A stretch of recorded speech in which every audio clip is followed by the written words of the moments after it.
Zoloft, Lamictal, Paxil, Trazodone, Respidone, Vistaril. That's just to name a few. And if you're guessing and wondering, yes, we're going to be talking about mental health and my personal mental health journey, as if I can help somebody else. So welcome to Porch Talk. Let's go ahead and get talking about this. So what I wanted to speak about today, it's an episode I was supposed to record Friday night. It's Monday night. It's an episode that's really it's a topic that's really close to me, because mental health, men's mental health to be exact, but just mental health in general, and how a lot of us refuse to go get help because we was told it was a weakness, or we was told we shouldn't go get help, or just suck it up, quit being a sissy, quit being a crybaby, get up. Boys don't cry. No crying in football, no crying in baseball, no crying in softball. And I'm going to say a lot of things with men because I am, obviously a man. But, this applies to everybody, every walk of life, everything. I have no script for this. This is just right off the hip. So this is what we're going to talk about. So let's talk about it.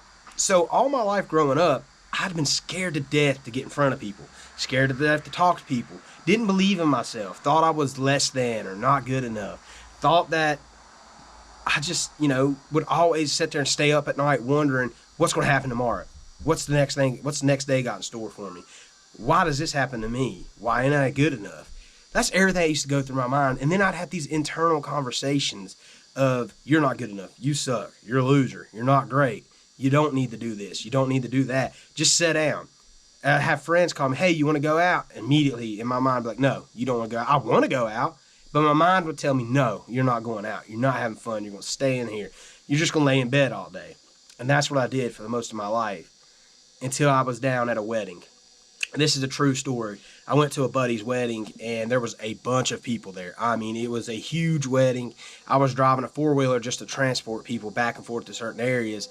And I got to the point where I looked at my wife, Emily, and I was like, listen, I got to step away. I got to walk away. And I walked to one of the cabins and just sat in there. And I sat there like this. Sat there like this for probably an hour. I couldn't understand why I was so anxious, why I was so angry, why everything moving bothered me. Why did I feel like so on the edge because so many people were there?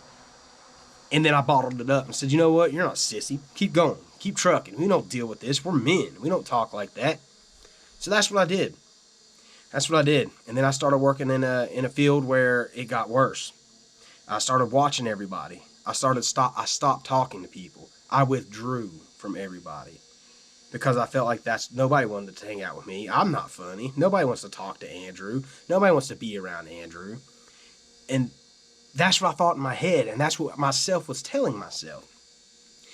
And then one day, I was talking to my wife, and I was like, I need help. I don't know what's wrong with me. I struggled with alcoholism growing up, probably when I was probably 19, 20, 21. I struggled with alcoholism. That's why it's to the point now where I won't even buy vodka in my house. It's not allowed in my house at all because I know what I'll do. I know what will happen. And I just thought that was just a flaw. I had an addictive personality. I didn't realize I was using that as a medication.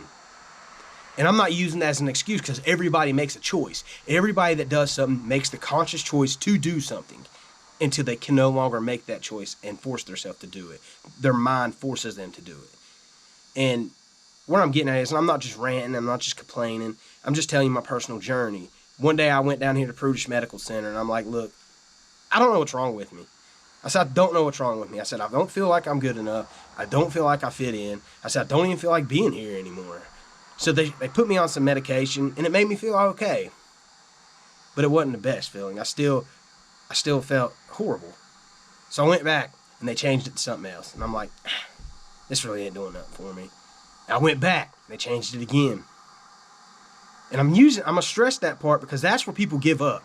This medicine's not helping. It's not working. The thing about mental health is they got to keep trying trial and error with these medications and get them to work. They got to figure out the right concoction to work with you. So finally, my doctor down there says, look, I can't help you with this anymore. You need to go somewhere else. So I went to this mental health board in Princeton, Southern Highlands, I'll go ahead and say it. And I went there and I went through this whole host of tests, whole host of everything. And it made me feel terrible. So I didn't go back for a while. I said, I'm not crazy. I don't need help. I'm a man. I don't need that. People, what's everybody going to think about me? What's my wife going to think? Is she going to think I'm weak? Is my kids going to say, Daddy needs medicine? So I didn't go back for a while. And then I went. One day I just had to do it. I said, I got to do something because I'm on the verge of just not being here anymore, if y'all catch my drift. I just couldn't do it anymore. So I went back to Southern Highlands. And I got to talking and finishing out all the exams. She put me on some medicine. It was okay, but it didn't work the best. So, I'm sorry, there's vehicles coming by. We're on the porch after all, because it is porch talk. But I just didn't feel like it worked great. So I just kept going back. She kept tinkering and tinkering. And finally one day, after about 9 months of medication after medication, different concoctions, I said, what's wrong with me? I said, literally, what is wrong with me right now? And she said, has nobody ever told you your diagnosis? I said, no. I said, I want to know what is wrong with me. She said, Andrew, you are bipolar type 1 with generalized anxiety disorder.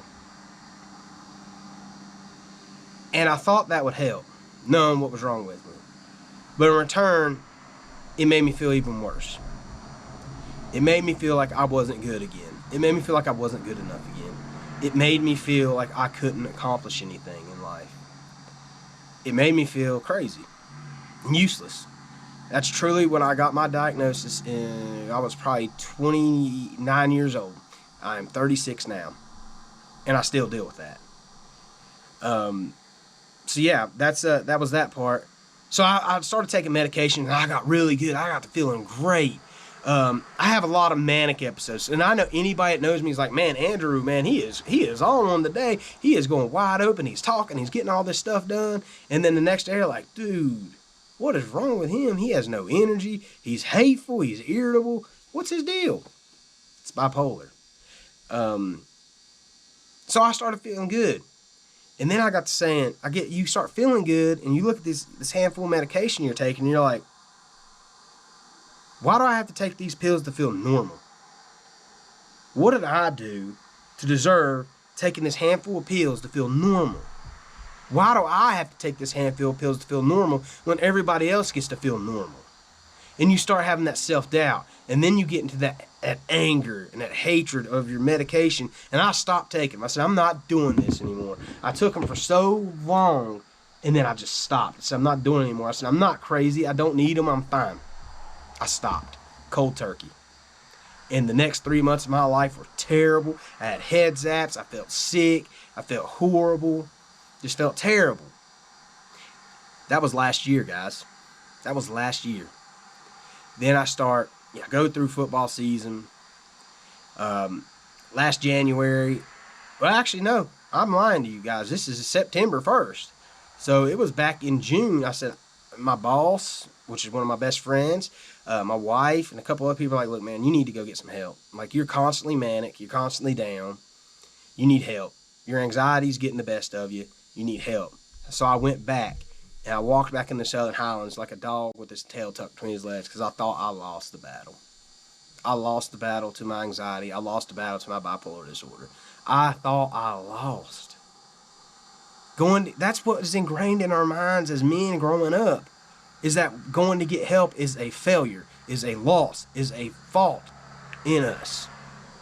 And I thought I lost again back in June of this year. I'm 36 years old. This battle has been all my life, and I'm 36 and still fighting it. They're still getting my medications right. But I went back and I'm on medications. Is it working its best right now? Absolutely not. Movement bothers me. Loud noises bother me. Just stuff bothers me. Some days I'm super manic, and you can tell that on the episodes. When I'm super boom up here, I am manic. And when I'm down, don't have that energy, I've been down these last few days. That's why Porch Talk has not happened when it was scheduled to. I have to force myself right now to sit in this seat and do this. That's my mental health journey that I wanted to talk to y'all about. Is oftentimes we get them handful of pills and we feel like, I'm fine now. I don't need these. You do. And it's not to feel normal. Taking those pills does not make you feel normal. You're normal either way you look at it. You are worthy. That's the biggest thing I want people to understand is with this mental health journey. And another thing is, I am so sick and tired of people making jokes. Oh, I'm mad one minute, I'm happy one minute, so I must be bipolar. No, you're not. You're an ass. That's what you are. Because there's people out here struggling with bipolar disorder that can't control their happiness, that can't control their sadness, can't control their irritability. They can't control any of that, and you're making a mockery of it. And I'm tired of that. I'm tired of people saying I have anxiety because I can't do this and this and this. No, there's people out there that legit have anxiety that can't even leave their front door. And you're making a mockery of it. That's not right. That's what's making it so hard on these people to want to go get help. So I don't mean to sound like I'm ranting or being angry or aggressive, but that aggravates me so much that I'm literally struggling every single day. Every single day, I'm struggling. But I don't show it because I don't feel like you should. But you should. If you are having them issues mental health wise, you should reach out. Get that help. My best friends, Drew, Hunter, we all talk about mental health all day long in our group chat. We always checking in on each other. Hey man, you good? You sure? You all right? My wife Emily and I, that's one of the, every single day we ask each other, are you okay today? Are you fine? Anything bothering you? We do it every single day. Find somebody to do that. I got a best friend that works in the prison, and I'm gonna shout him out. His name's Eric Scott. Great guy. This man told me every morning he gets in the mirror and says, we got this, and gives that mirror a high five. And he thought that was crazy. I'm like, dude, that is like one of the coolest things I've ever heard. Because if nobody else is going to tell you you're doing a good job, but yourself's going to tell you a good job. So do that. Give yourself a high five. Give yourself them pep talks. I never would have got in front of these cameras and been talking to you right now if I didn't force myself to do it. And now I feel better. Look at everything the basement has accomplished. Those guys are fueling me. I'm fueling them. We are accomplishing so much more. But we all have mental health issues. I'm not going to share theirs. I'm bipolar type 1 and generalized anxiety. And I'm in front of you guys. Don't let your mental health hold you back from anything. Keep pushing. Hey, and with that being said, always, if you have something going on, my full name is Andrew O'Donnell. You can add my Facebook. You can message me, and I will get with you, and we will talk about it. You want to talk about it? You want to come up here on the porch and talk about it? You want to have some porch drinks and talk about it? They can be lemonade. It can be whatever you want. We'll come out here. We'll talk about it. We'll cry about it. I've cried on this porch. You can come up here and cry, too. That is my, and not only that, 988 now is the suicide prevention line. If you need that, it is a resource there for you. Nobody's judging you. There is no judgment here. I love everybody. I appreciate everybody, and I thank you guys for helping us along our journey. But if this video has touched you or helped you in any way, let me know privately, because I'm not doing that for any clout, any glory. I need that for my mental health. So you can like, you can comment, you can privately message me on my Facebook. Tell me what's going on, and I'll help you out.